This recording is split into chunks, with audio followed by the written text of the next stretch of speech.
السلام عليكم ورحمة الله وبركاته. الحمد لله وحده والصلاة والسلام على من لا نبي بعده.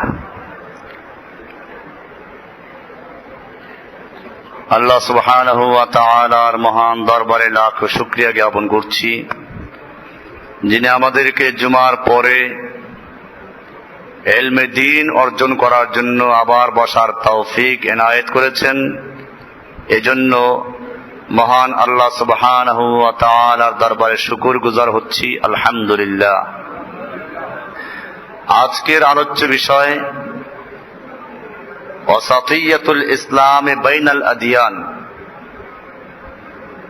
পৃথিবীর যতগুলো ধর্ম আছে এর মধ্যে ইসলাম একমাত্র ধর্ম যে মধ্যমপন্থী, যে পূর্বের থেকে মডারেট।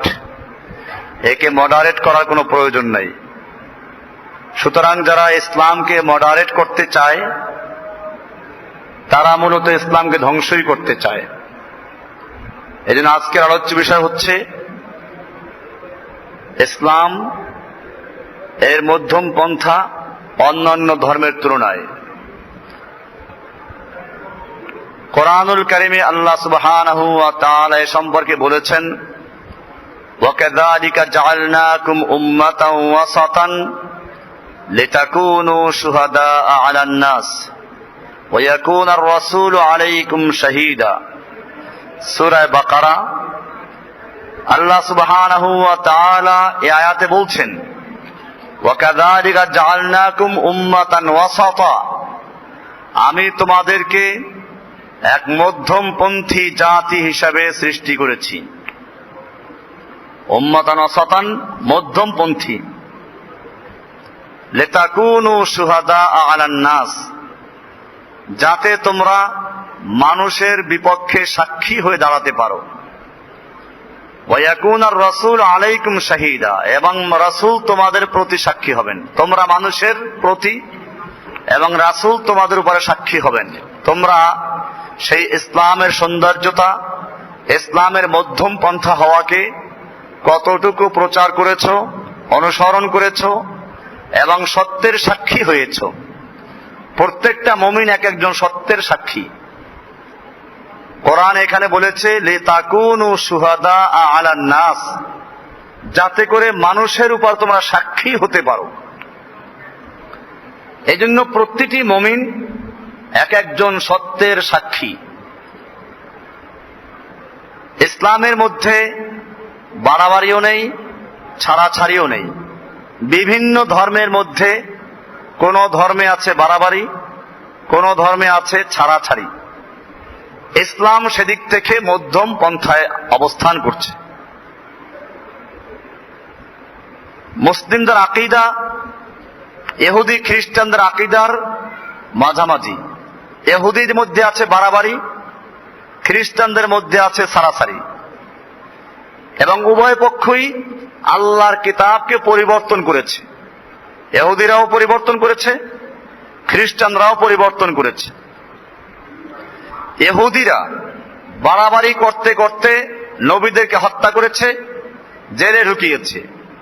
ফাল ইয়াহুদু কাতালুল আম্বিয়া ওয়া সাজালাহুম ফি যালিকা হাফিলুন। ইহুদিরা অসংখ্য নবীদেরকে হত্যা করেছে, অনেক নবীদেরকে তারা জেলে ঢুকিয়েছে। ফাহুম আদাউল হক ওয়াল খায়র। সুতরাং ইহুদি জাতি এরা হকের দুশমন এবং কল্যাণের দুশমন।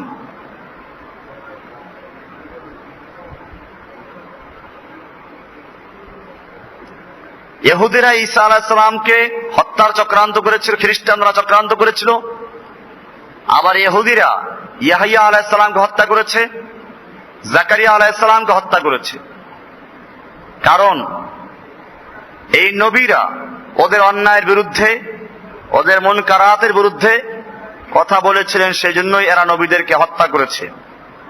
কোরআনুল কারীমে আল্লাহ সুবহানাহু ওয়া তাআলা সম্পর্কে বলছেন সূরা মায়দার আয়াত, লাকাদ আখাযনা মিসাকা বনি ইসরাঈলা ওয়া আরসালনা ইলাইহিম রুসুলান। আমরা বনি ইসরাইলদের থেকে পাকা অঙ্গীকার নিয়েছিলাম। ওয়া আরসালনা ইলাইহিম রাসূলান, এবং আমরা তাদের প্রতি রসূল প্রেরণ করেছিলাম।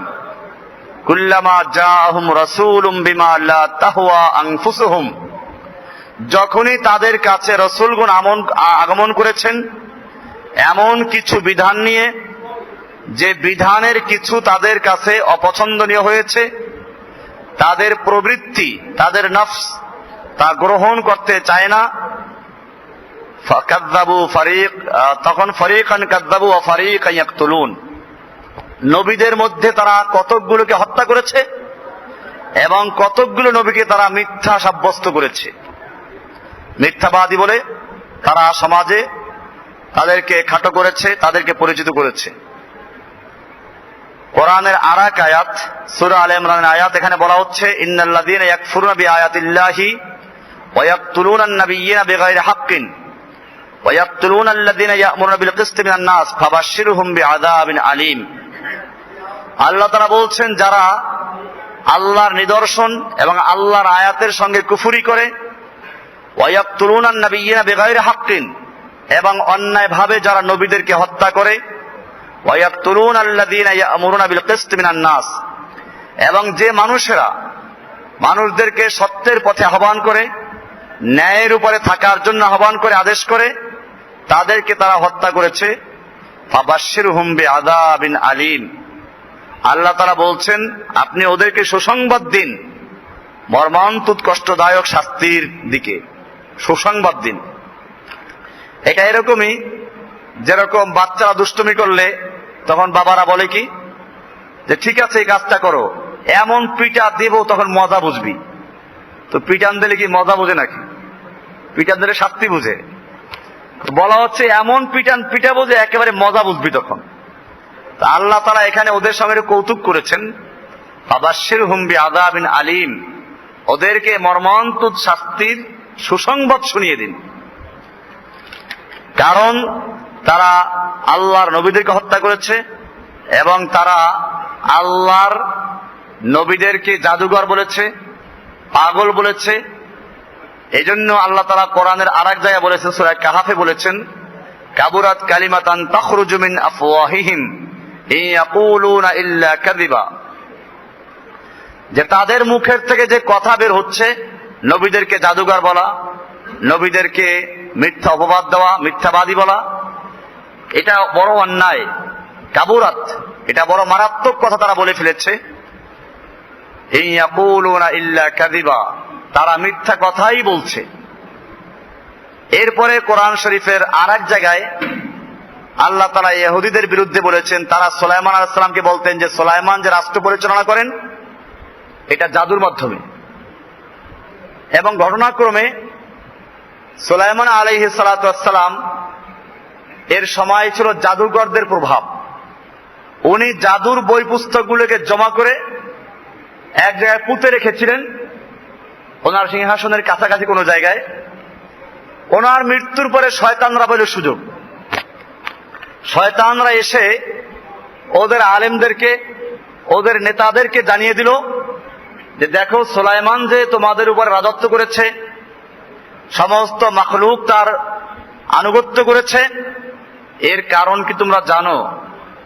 এর কারণ উনি নবী সেই হিসাবে না, ওনার কাছে বিশাল জাদুর ভান্ডার ছিল। বিশ্বাস না করলে ওখানে খুঁজে দেখো। তারা ওটা খুঁড়ে ফেললো, খুঁড়ে গিয়ে তারা ঠিকই জাদুর কিতাবের একটা খাজানা পেল, জাদুর বই পুস্তক, জাদুর যা কিছু সব পাইল তারা। তখন তারা বুঝলো যে ঠিকই সুলাইমান আলাইহিস সালাম কোনো নবী ছিলেন না, বরং তিনি জাদুর মাধ্যমে আমাদেরকে, জিন জাতিকে এবং অন্যান্য মাখলুকাতকে অধীনস্থ করে রেখেছিলেন।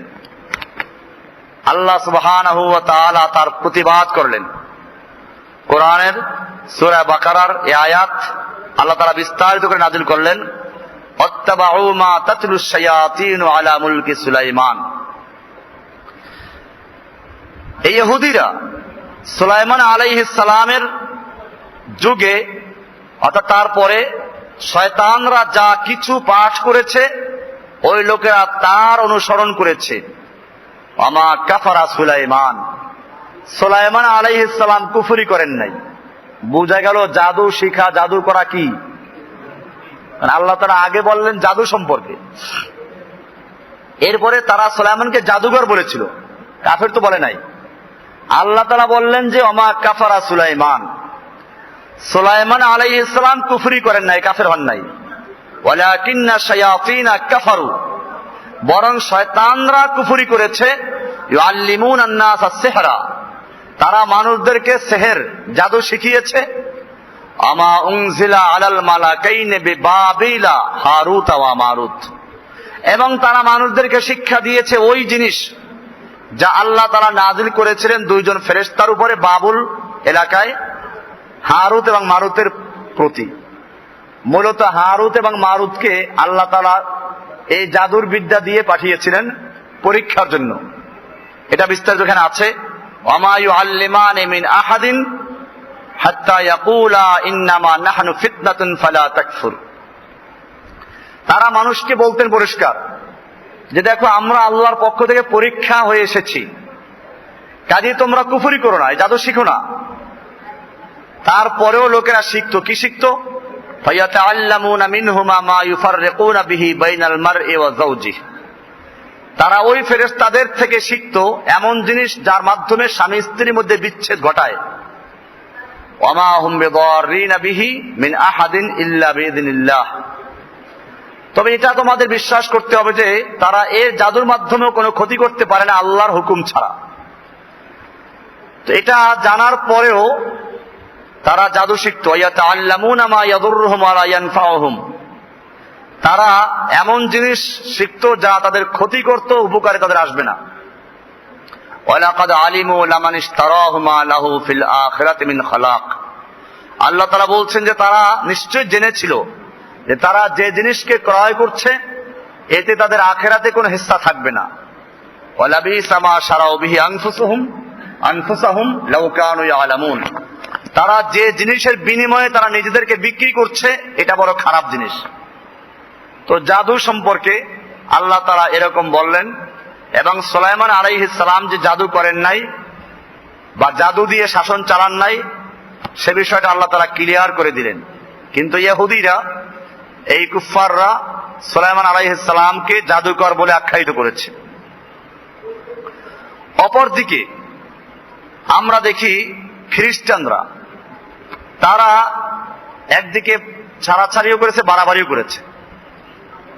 তারা ঈসা আলাইহিস সালাতু ওয়াস সালামকে আকীদার দিক থেকে তারা বিশ্বাস করত আন্নাহু ইলাহু ইবনু ইলাহ, তিনি নিজে আল্লাহ, আল্লাহর পুত্র আল্লাহ।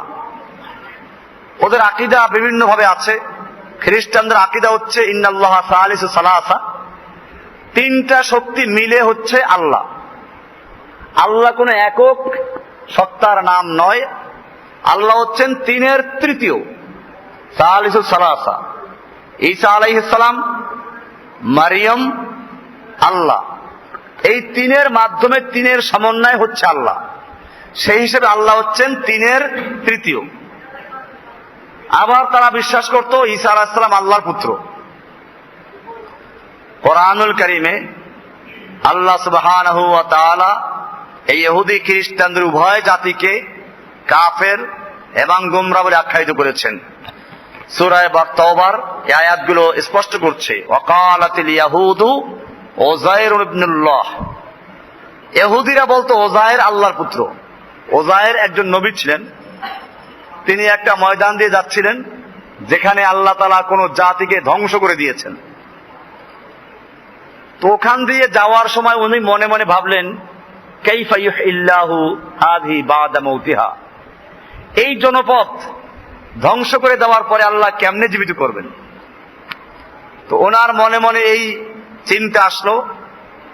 মূলত আল্লাহর এই সৃষ্টি করাকে অস্বীকার করেন নাই, পদ্ধতির বিষয়টা কিভাবে জীবিত করবেন।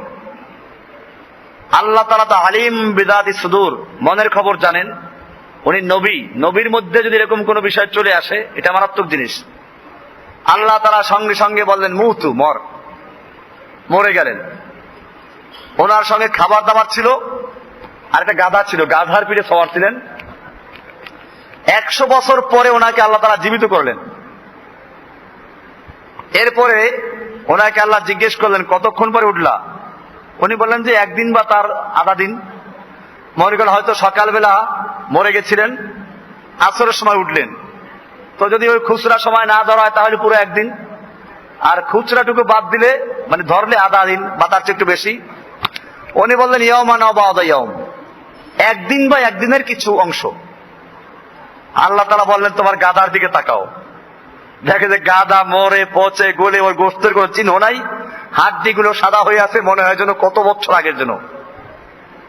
এরপরে অপর দিকে বললেন তোমার খাদ্যের দিকে তাকাও, খাদ্য আল্লাহ নষ্ট করেন নাই। তো খাদ্য যেরকম খাবার সেরকম ছিল। যে ওনাকে আল্লাহ তাআলা 100 বছর পরে জীবিত করলেন। এরপর অনেক কাহিনী আছে, উনি 100 বছর পর যখন ঘরে গেলেন তখন কি হলো, কিছু ইসরাইলি রেওয়ায়েত আছে, সেখানে মিথ্যাও আছে, সেগুলো বক্তারা ওয়াজ করে, ওইগুলো বলে খামাকে আপনাদেরকে নষ্ট করে লাভ নাই। বক্তারা বলে যে উনি যখন গেলেন বাড়িতে ওনার বউ তাকে চিনে না, স্থান দেয় না, তাই অনেক কাহিনী আছে। কিন্তু কোরআনে এতটুকু বলা আছে যে 100 বছর পরে আল্লাহ তাআলা ওনাকে জীবিত করেছেন। যেহেতু 100 বছর পরে জীবিত হলেন, কাজে উনি আল্লাহর পুত্র।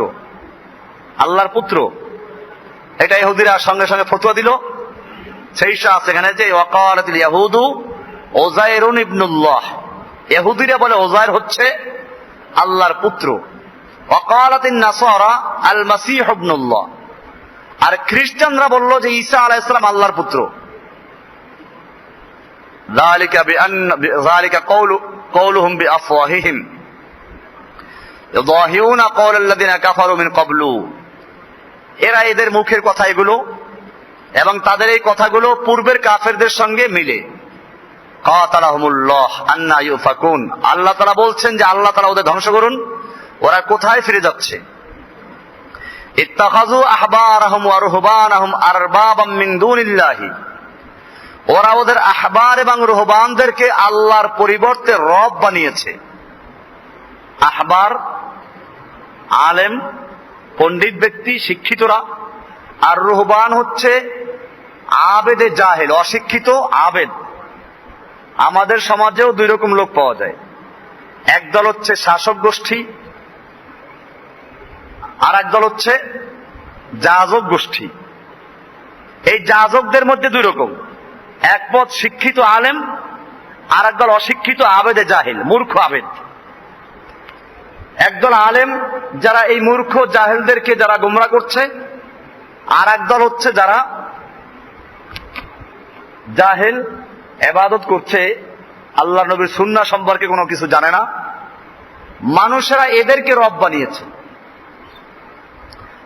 মানুষের রব হয়ে যায়। কিভাবে হয়ে যায়? রবের যে কাজ, সেই কাজ যদি কোনো ব্যক্তি করে আর মানুষের তাকে মানে, তাহলে সে ব্যক্তি কি হয়ে যায়? এই মানুষগুলোর রব হয়ে যায়। এই রবগুলো মানুষগুলোর রব হয়ে যায়, যদিও সে মুখে স্বীকার করে না। এর জ্বলন্ত প্রমাণ তিরমিজি শরীফের হাদিস, আল্লাহর নবীর দরবারে আদি ইবনে হাতেম তাইর পুত্র আদি ইসলাম গ্রহণ করার জন্য আসলেন। তখনও তার গলায় কুরুশ ঝুলানো ছিল, অফি উনুকিয়া সলিব, তার গলায় কুরুশ ঝুলানো ছিল। আল্লাহর নবীর দরবারে আসলেন। আল্লাহর নবী তখন হয়তো এই আয়াত তেলাওয়াত করছিলেন, ইত্তাখাযু আহবারাহুম ওয়া রুহবানাহুম আরবাবাম মিন দুনিল্লাহ, ওরা ওদের আহবার এবং রুহবানদেরকে আল্লাহর পরিবর্তে রব বানিয়েছে। ওদের পীর বুজুর্গদেরকে, ওদের শাসকদেরকে, আর ওদের আলেমদেরকে আল্লাহর পরিবর্তে রব বানিয়েছে। আদি ইবনে হাতেম বললেন যে না ইয়া রাসূলুল্লাহ, বিষয়টা আমি বিশ্বাস করি না। আমি ইহুদি ছিলাম, তাওরাত সম্পর্কে আমার যথেষ্ট জ্ঞান আছে।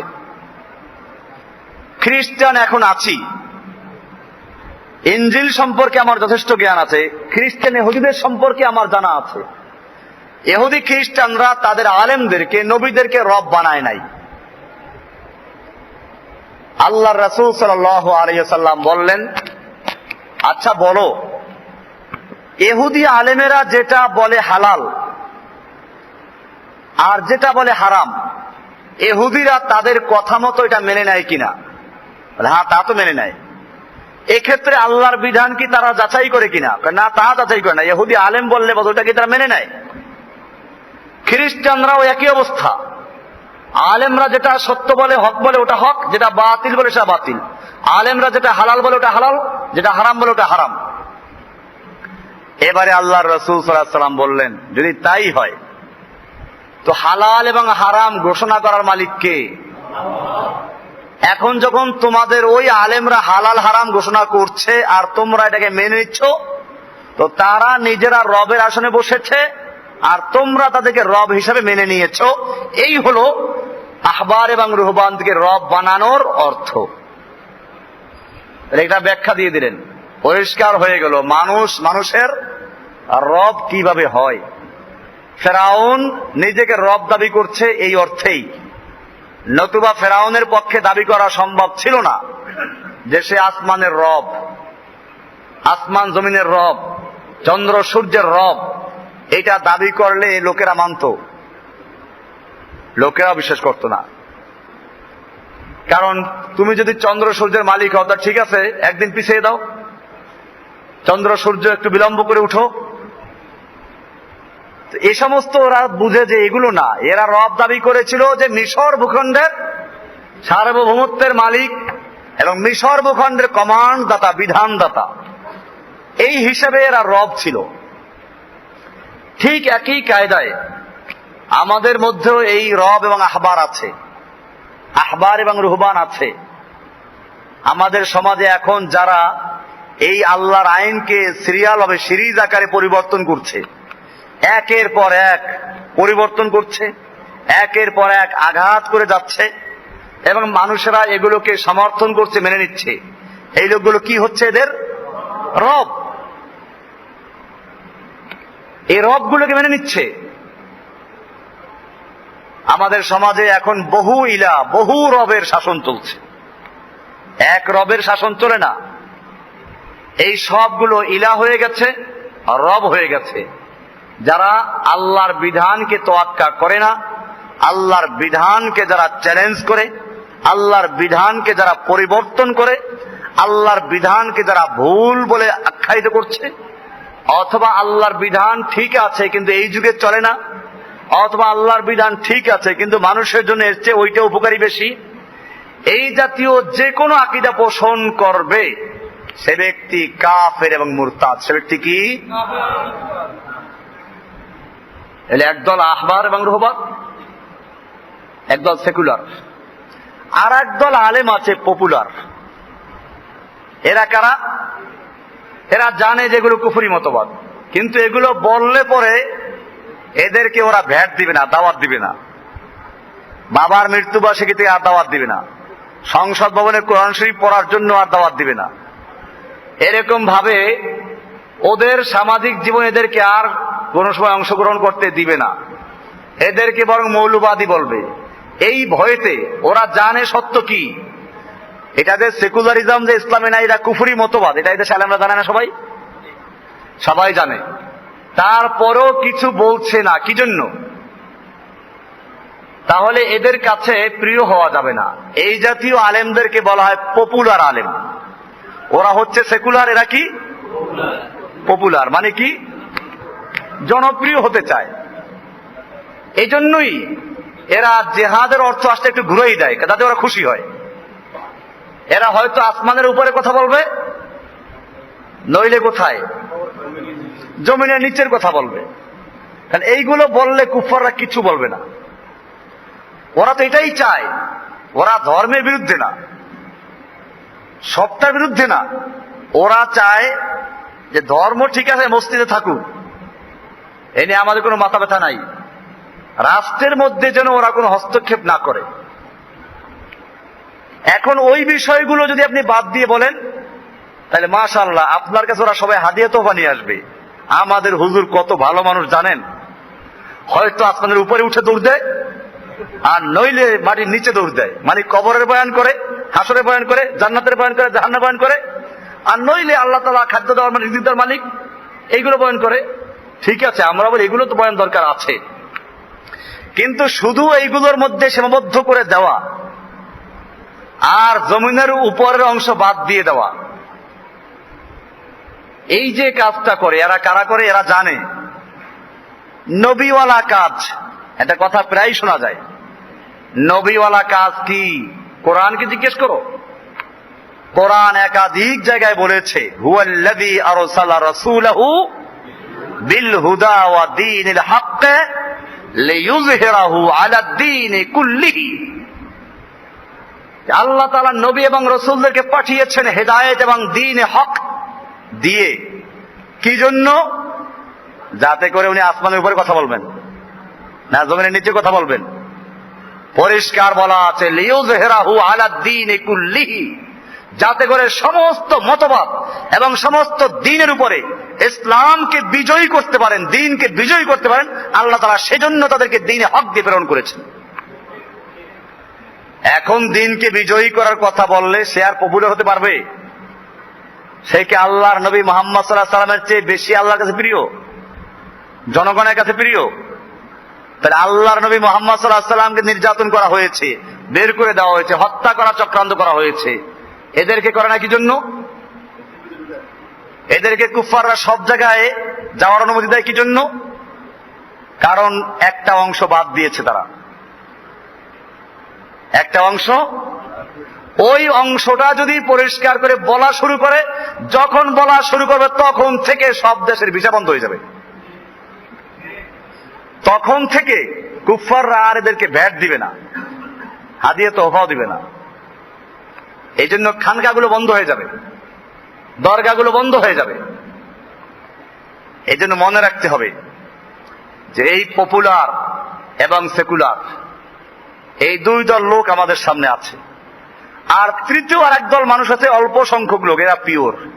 কয় ভাগ করলাম?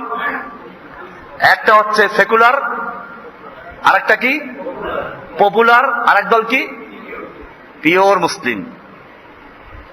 এই পিওর মুসলিমদের সংখ্যা খুবই নগণ্য, এবং এটা যে নগণ্য হবে এটা আল্লাহ রাসূল বলে গেছেন, বাদাল ইসলাম গরীবান ওয়া সায়াউদু কামা বাদা গরীবান ফাতুবা লিল গুরাবা। ইসলাম গরীব অবস্থায় শুরু হয়েছে। আমার দেশের হুজুররা অর্থ করে গরিবদের মাধ্যমে। এই গরিব বাংলা গরিব না, এটা আরবি গরিব। এই গরিবের অর্থ হচ্ছে অপরিচিত। অর্থাৎ ইসলাম অপরিচিত অবস্থায় শুরু হয়েছে, যখন ইসলামকে কেউ চিনত না, ইসলামকে জানতো না। ওয়া সায়াউদু কামা বাদা গরীবান, এবং সেই যে অপরিচিত অবস্থায় শুরু হয়েছে, ইসলাম আবার সে অবস্থায় ফিরে যাবে। ইসলামকে কেউ চিনবে না, খুব অল্প সংখ্যক লোকেরা ইসলামকে চিনবে, বাকিরা ইসলামকে পরিবর্তন করবে। কেউ সেকুলার ইসলাম, কেউ পপুলার ইসলাম, কেউ সমাজতন্ত্রের ইসলাম, কেউ গণতন্ত্রের ইসলাম, কেউ রাজতন্ত্রের ইসলাম, বিভিন্ন কেউ জাতীয়তাবাদের ইসলাম, এই সব ইসলাম নিয়ে থাকবে। এই জন্য আমাদেরকে মনে রাখতে হবে যে আমাদের এই পিওর মুসলিম হতে হবে। আর সেই মুসলিম যারা, তারা পরীক্ষার সম্মুখীন অবশ্যই হবে। ঘরের থেকে, সমাজের থেকে, রাষ্ট্রের থেকে সব রকম বাধা তারা সম্মুখীন হবে। এই বাধাকে মোকাবেলা করে যারা সামনে চলবে তারা হবে কি? এই জন্য আমাদের মনে রাখতে হবে, আল্লাহর রাসূল সাল্লাল্লাহু আলাইহি ওয়াসাল্লাম যখন দাওয়াত দেওয়া শুরু করলেন,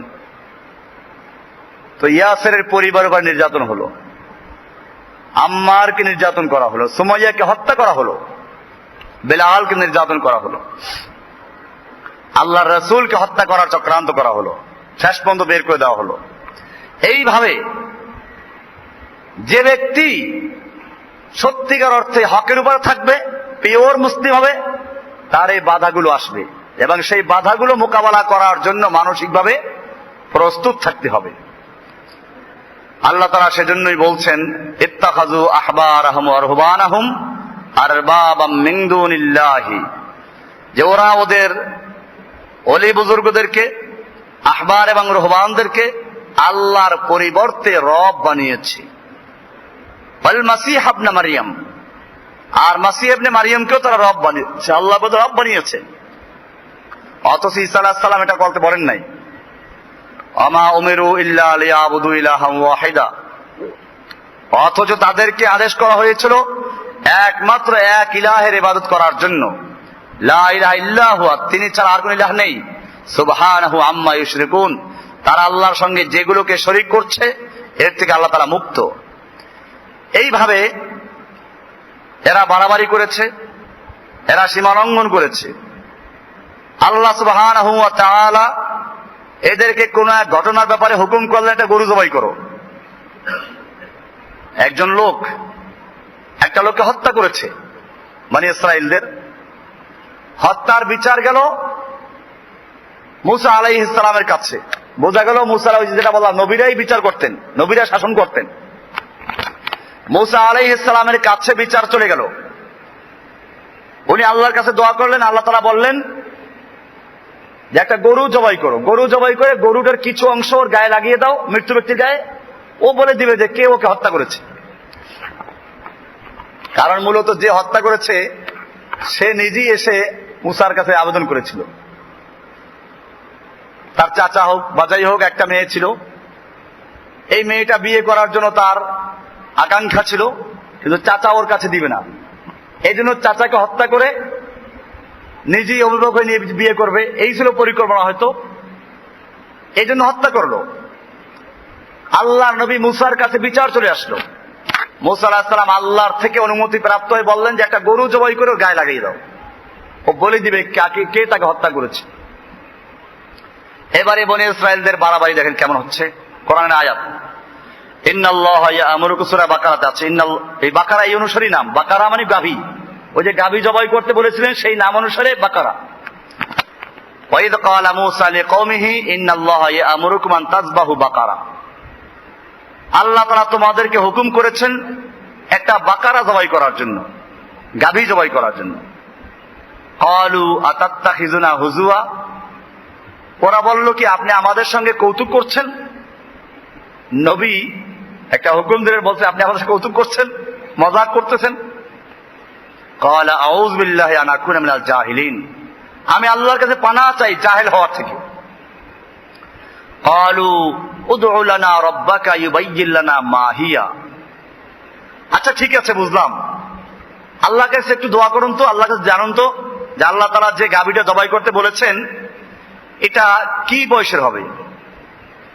ক্বালা, মুসা আলাইহিস সালাম আল্লাহর কাছে আবেদন করেন। তিনি বললেন, আল্লাহ তাআলা বলছেন ইন্নাহু ইয়াকুলু ইন্নাহা বাকারাতুন লা ফারিদুন ওয়ালা বিক আওয়ানুম বাইনা যালিকা ফাফআলু মা তুমারুন, এটা একেবারে বুড়ো হবে না, একেবারে অল্প বয়সীও না, মাঝামাঝি এরকম একটা গাভী তালাশ করো।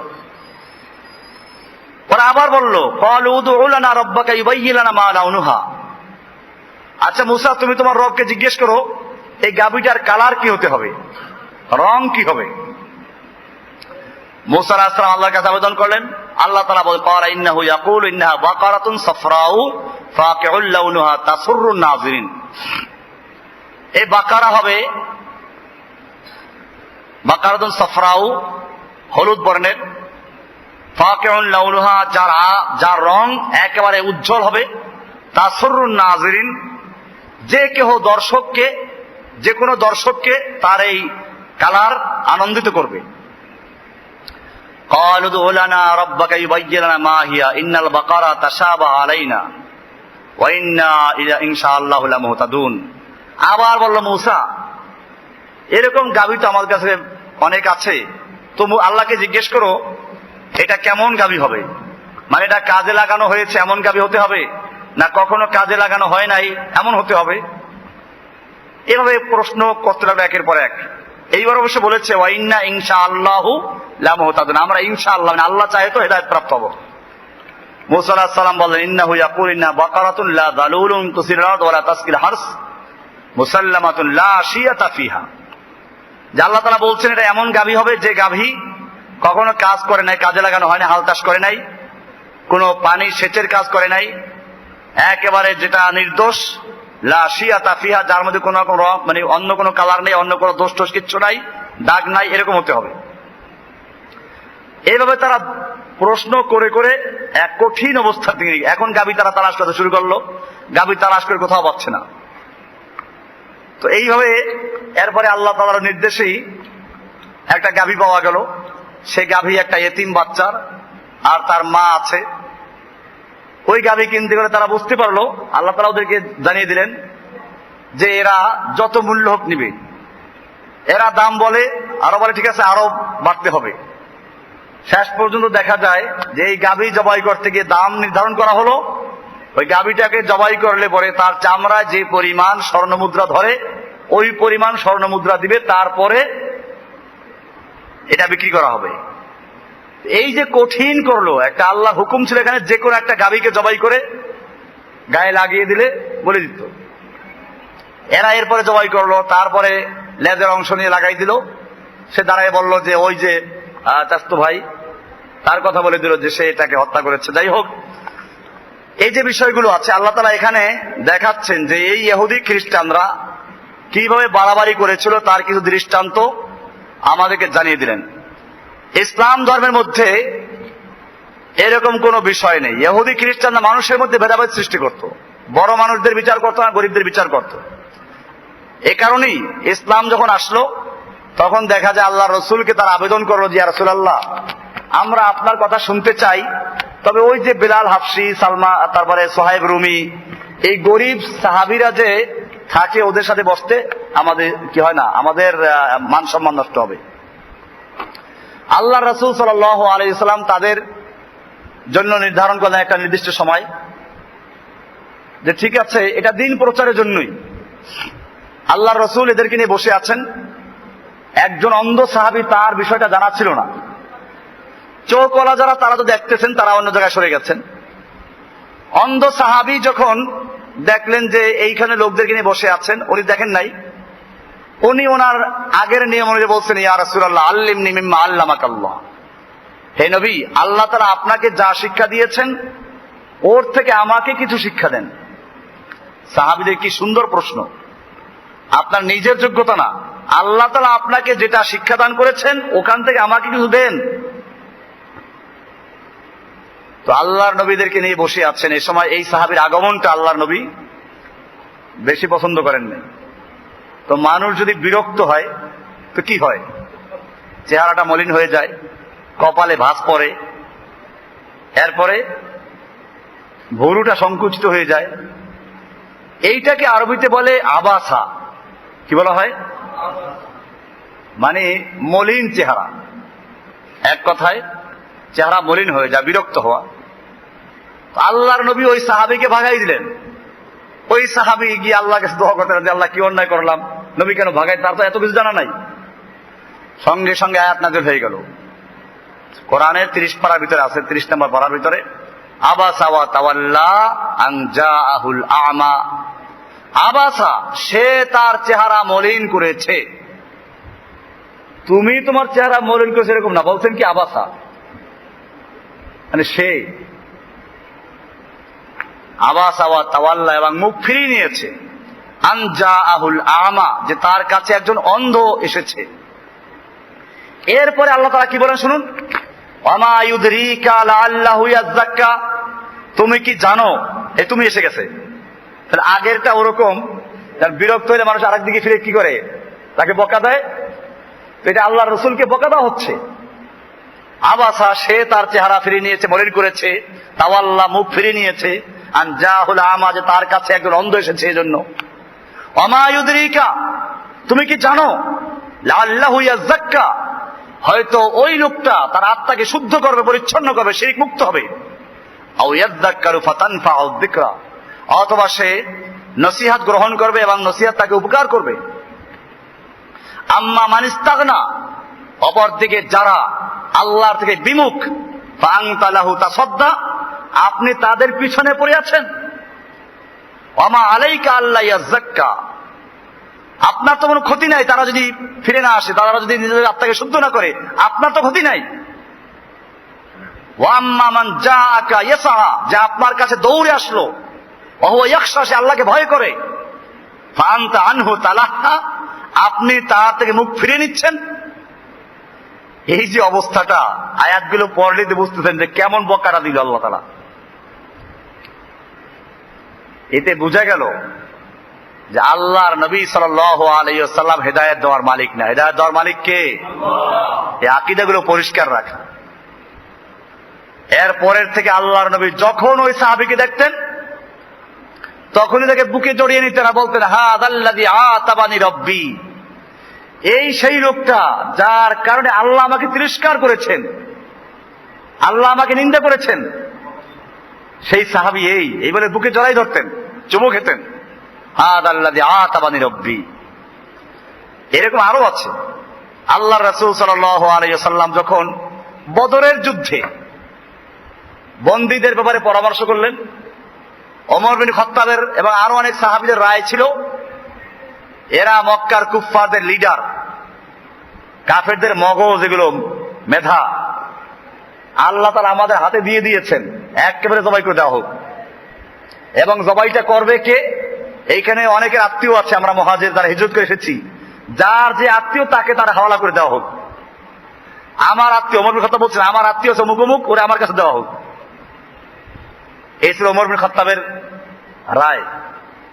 অপরদিকে আবু বকর সিদ্দিক সহ কিছু সাহাবায়ে কেরাম যারা একটু নরম মেজাজের, তাদের বক্তব্য ছিল, ইয়া রাসূলুল্লাহ, এরা তো আমাদেরই লোক, হয়তো এরা ইসলাম গ্রহণ করবে। তারাও ভালো নিয়তেই বলেছেন, এরা ইসলাম গ্রহণ করবে বা এদের সন্তানরা করবে। তাছাড়া এখন আমাদের টাকা পয়সারও দরকার আছে, তা আমরা এদেরকে মুক্তিপণ নিয়ে ছেড়ে দেই, তাহলে এটা বোধহয় ভালো হয়। আল্লাহ রাসূল সাল্লাল্লাহু আলাইহি ওয়াসাল্লাম দ্বিতীয় রায়টা গ্রহণ করলেন, মুক্তিপণ নেওয়া হলো। এরপরে আয়াত নাযিল হয়ে গেল। কি মারাত্মক আয়াত দেখেন, মা কানা লিনাবিয়্যিন আন ইয়াকুনা লাহু আসরা হাত্তা ইউসখিনা ফিল আরদ, নবীর জন্য উচিত হয় নাই যে আন ইয়াকুনা লাহু আসরা, যে তার হাতে বন্দী থাকবে অথচ তাদেরকে জমিনে ধরাশায়ী করবে না, ওদেরকে জবাই করবে না, ওদেরকে হত্যা করবে না, এটা নবীর উচিত হয় নাই। তুরিদুন আরাদাল হায়াত আরাদাদ দুনিয়া, তোমরা কি দুনিয়ার সামান চাও, মাল চাও? আল্লাহু ইউরিদুল আখিরা, আল্লাহ তাআলা তো আখিরাত চান।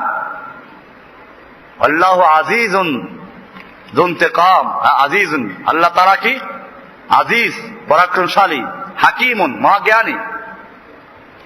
এখানেও দেখা যায় আল্লাহর রাসূল সাল্লাল্লাহু আলাইহি ওয়াসাল্লামকে আল্লাহ তাআলা কি দিলেন? এখানে তিরস্কার করলেন। তো বোঝা গেল যে ইসলামের মধ্যে আল্লাহ তাআলা যে বিধান দিয়েছেন, এই বিধানই হচ্ছে মধ্যমপন্থী বিধান। এই বিধানের মধ্যে আপনি যেটা মঙ্গল করবেন, ইসলামের জন্য মঙ্গল মনে করেন, এটা মঙ্গল না। আল্লাহ নবী এবং সাহাবীর আবু বকর সিদ্দিক রাদিয়াল্লাহু তাআলা আনহু, তারা ভালোই চিন্তা করেছিলেন এবং তা হয়েছেও তো। পরে এই বন্দীদের মধ্যে ছিল আল্লাহ নবীর চাচা আব্বাস, পরে ইসলাম গ্রহণ করেন নাই।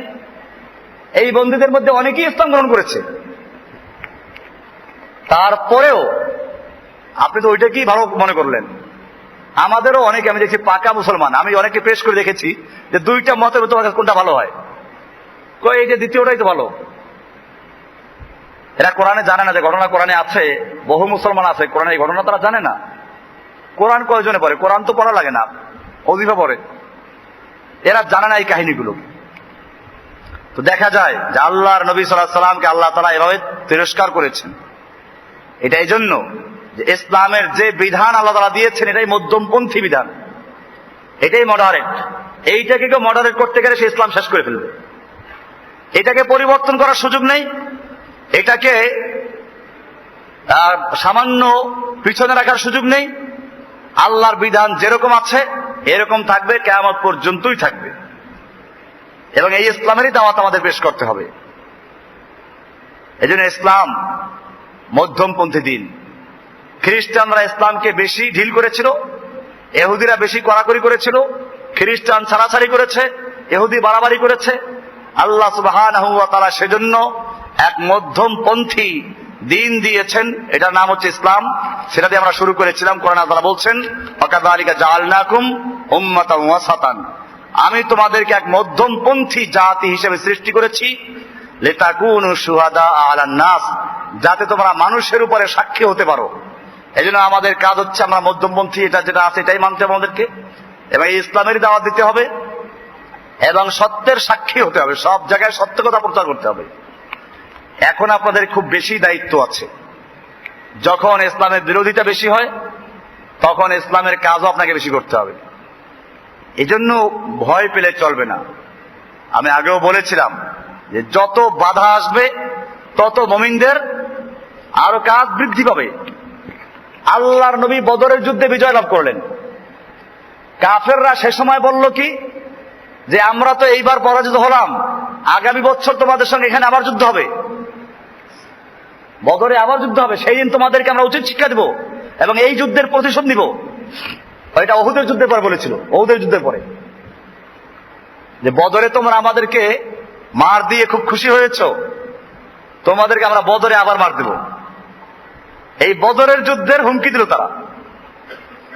আল্লাহর নবী সাল্লাল্লাহু আলাইহি সাল্লাম চ্যালেঞ্জকে গ্রহণ করলেন এবং ঠিক সেই বদরের যুদ্ধ যখন হয়েছিল সেইখানে আল্লাহর নবী রওনা হওয়ার জন্য প্রস্তুতি গ্রহণ করলেন। মক্কার লোকদের কোনো প্রস্তুতি ছিল না। এরা করলো কি, মদিনায় খবর ছড়াই দিল যে এইবার যদি বদরে যাও তাহলে একেবারে উচিত শিক্ষা দেওয়া হবে, সব মেরে ফেলবে। ইন্নান নাসা ক্বাদ জামাউ লাকুম ফাখশাউহুম, তোমাদের বিরুদ্ধে বিশাল বাহিনী জড়ো করা হয়েছে, কাজে এইবার গেলে আর রক্ষা নাই, এই জন্য ভয় করো, যাইও না। সাহাবীদের মাঝে যখন এই খবর প্রচারিত হলো, তারা কি ভয় পেয়েছিলেন? আল্লাহ তাআলা বলছেন ফাযাদাহুম ঈমানা, তাদের ঈমান আরো বৃদ্ধি পেয়ে গেল এবং তারা বলতে লাগলো হাযা মা, প্রায় এটা গিয়েছে ফাযাদাহুম ঈমানা ওয়া আলা রাব্বিহিম ইয়াতাওয়াক্কালুন। তারা অন্যায় আছে যে তারা বলতে লাগলো, এটা আমরা যারা চাচ্ছি সেটাই হচ্ছে, আমরা ওখানে যাব, শাহাদাত বরণ করব, যুদ্ধ করব, কাফেরদেরকে মারবো আর মারবো, এটাই তো সবচেয়ে বড় পাওনা। অনেকে ওদের যুদ্ধে যেতে পারে নাই, ওরা তো এইবার সুযোগ, বদরের যুদ্ধে প্রথমবার যেতে পারে নাই, এইবার সুযোগ, আমরা শাহাদাতের একটা সুযোগ পাচ্ছি। সাহাবায়ে কেরামদের মধ্যে আরো তেজ বেড়ে গেল এবং তারা আসলেন। আসার পরে সেখানে কাউকে পাইলেন না, কুফার একটা আসে নাই। 3 দিন পর্যন্ত আল্লাহর বিষয়ে অবস্থান করলেন, ওদের অপেক্ষা করলেন যে আসো, আসে না।